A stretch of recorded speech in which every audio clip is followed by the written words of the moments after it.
মাঠে অকারণে ফাউল করে বসে লিওনেল মেসিকে। ক্লিয়ার হলুদ কার্ড থেকে ব্রাজিলিয়ান রেফারি অ্যান্ডারসন ড্রাকোনো বাঁচিয়ে দেয় প্যারাগুয়ের ফুটবলারকে। মুহূর্তেই এনজো লাউতারো মার্টিনেজরা ঘিরে ধরে রেফারিকে।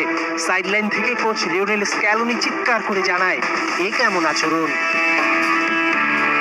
শান্তশিষ্ট মেসি এবার উঠে দাঁড়ায়, ছুটে যান রেফারির দিকে, প্রতিবাদ জানান। তাতেও ব্রাজিলিয়ান রেফারি নির্বিকার।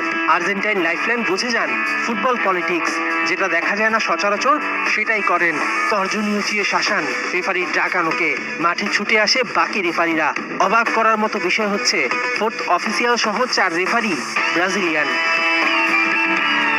ম্যাচের মাইন্ড সেটআপের মুহূর্তে মেসিকে খেপিয়ে দিয়ে সফল প্যারাগুয়ে। এরপর আর ম্যাচে ফিরতে পারেনি মেসি, ফিরতে পারেনি আর্জেন্টিনাও। শনিবার এমএলএসে ইন্টার মিয়ামির হারের পর বৃহস্পতিবার আর্জেন্টিনার 2-1 গোলে হার। মেসি হারলে হেরে যায় আর্জেন্টিনাও।